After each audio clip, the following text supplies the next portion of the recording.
So ఈరోజు మీకు నేను చెప్పబోయే ఇంటర్న్షిప్ ఐఐటి ఇండోర్, ఆల్మోస్ట్ అందరికీ తెలిసినటువంటి కాలేజీ. ఈ ఐఐటి ఇండోర్లో ఈ యొక్క ఇంటర్న్షిప్ నోటిఫికేషన్ రిలీజ్ అయింది. దీంట్లో అన్ని డిపార్ట్మెంట్స్ కూడా దీంట్లో ఉన్నాయి. 3000 రూపీస్ స్టైఫండ్ ఉంటుంది.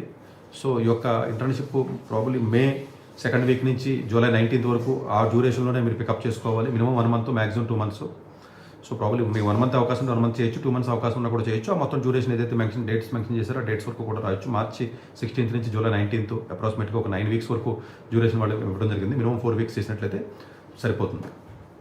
ఈ పర్టికులర్ ఇంటర్న్షిప్లో అన్ని డిపార్ట్మెంట్ గూగుల్ ఫామ్ ఉంటుంది. రికమెండేషన్ లెటర్స్ కానీ ఏం అవసరం లేదు. జస్ట్ 2 minutesలో ఫిలప్ చేసేయచ్చు మీరు.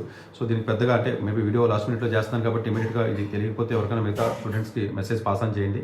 జస్ట్ 5 minutesలో మీకు అప్లికేషన్ అయిపోతుంది కాబట్టి సో డెఫినెట్గా ఇది అన్ని రకాల డిపార్ట్మెంట్స్ కూడా అప్లై చేయొచ్చు. ఇది నాట్ స్పెసిఫిక్ ఓన్లీ సిఎస్ఓ లేకపోతే ఈసీఓ లేకపోతే మ్యాథ్స్ అలాంటిది ఏదేం కాదు. అన్ని డిపార్ట్మెంట్స్ ఉన్నాయండి. సో ఈ డిపార్ట్మెంట్స్కి సంబంధించినటువంటిది ఏదైతే ఉంటుందో ఆ డిపార్ట్మెంట్స్ చెప్తారండి ఏం చెప్పారు వాళ్ళు. సో ఇందులో వచ్చే department of astronomy, astrophysics, space engineering ఉన్నాయండి. చాలా మంచి ఏరియాస్, ఏఎంఎల్ కానీ స్పేస్ అట్మాస్ఫియర్ అవన్నీ ఉన్నాయి. కెమికల్ ఇంజనీరింగ్ డిపార్ట్మెంట్ కూడా ఆల్మోస్ట్ చాలా ప్రాజెక్ట్స్ ఉన్నాయండి, ఫుల్ ఉన్నాయి. సివిల్ ఇంజనీరింగ్లో కూడా ఆల్మోస్ట్ మీకు వాటర్ రిసోర్సెస్, జియో టెక్నికల్లో స్ట్రక్చరల్ ఇంజనీరింగ్ అది కూడా ఉంది. Department of computer science and engineering ఏదైతే ఉందో సిఎస్సి, సో దీనికి కూడా మంచి అవకాశం ఉంది. ఆల్మోస్ట్ అన్ని ఏరియాస్ ఉన్నాయి. ఏఐ, డీప్ లెర్నింగ్ ఉంది, డిస్ట్రిబ్యూటెడ్ ఆల్గారిథమ్స్ కానివ్వండి, IoT, edge computing, graph algorithms, AML, natural processing, deep learning, almost NLP అన్నీ ఉండండి. ఐఓటీ, ఎలక్ట్రికల్ ఇంజనీరింగ్లో కూడా ఈవెన్ రోబోటిక్స్, స్వార్మ్ రోబోటిక్స్ కానీ, బయోమెడికల్ సిగ్నల్, 6G ఉందండి, wireless communication, even VLS related ఉన్నాయి. చాలా ఉన్నాయండి. ఈసీ ఎక్కువ ఉన్నాయండి.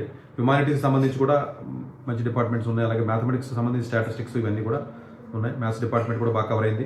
మెకానికల్ కూడా చాలా హెవీ ప్రాజెక్ట్స్ ఉన్నాయండి. ఆల్మోస్ట్ 10-15 ఉన్నాయి. ఈవెన్ బయోసైన్స్, బయోమెడికల్ ఇంజనీరింగ్ కూడా మంచి ప్రాజెక్ట్స్ ఉన్నాయి. సస్టైనబిలిటీ, ఎంఎఫ్ఎస్ఓఎస్ ఇది కూడా ఉన్నాయి. మెటలర్జీ డిపార్ట్మెంట్ కూడా ఒక 15 ఉన్నాయి. డిపార్ట్మెంట్ ఆఫ్ ఫిజిక్స్ ఉంది. ఆల్మోస్ట్ అన్ని డిపార్ట్మెంట్స్ కవర్ చేశారండి వాళ్ళు. సో డెఫినెట్గా అంటే నేను ఇంకా అది స్పెసిఫిక్గా నేను మెన్షన్ చేయడం టైం అది కాబట్టి నేను చేయట్లేదు. బట్ ప్రతి విద్యార్థి కూడా ఆ ప్రాజెక్ట్స్ ఏ ఇంట్రెస్ట్ ఉందో ఆ ఇంట్రెస్ట్ చూసుకోండి. మీరు మెంటర్ని మీరు పికప్ చేసుకుని అప్లై చేయొచ్చు. సో ఇది కూడా అప్లై చేయడం ఎక్కువ టైం పట్టదు, ఇమీడియట్గా అప్లై చేసేయచ్చు. సో ఈ ఆపర్చునిటీ ఏదైతే ఉందో ప్రతి స్టూడెంట్ కూడా యూజ్ చేసుకోండి తప్పనిసరిగా. సో ఎందుకంటే ఇది గోల్డెన్ ఆపర్చునిటీ కింద తీసుకోవాలండి మీరు. ఎందుకంటే రేర్గా మనకు ఆపర్చునిటీస్ వస్తాయి. బట్ లక్కీగా అన్ని డిపార్ట్మెంట్స్ ఉన్నాయి కాబట్టి చాలా వీడియోస్ కొంతమంది బయాలజీ, బయోమెడికల్, లేకపోతే కెమికల్ వాళ్ళు, లేకపోతే సివిల్ ఇంజనీరింగ్, లేకపోతే వీళ్ళు కొంతమంది ఎక్కువగా చూడరు కాబట్టి దయచేసి ఇన్ఫర్మేషన్ ఏదైతే మీరు వింటున్నారో ఇది ఇమీడియట్గా వాళ్ళకి మెసేజ్ పాస్ ఆన్ చేయండి. సో దట్ అట్లీస్ట్ ఎక్కువ మంది బెనిఫిట్ అయ్యే అవకాశం కూడా ఉంటుంది. It's golden opportunity. 20th April last date అండి. Thank you.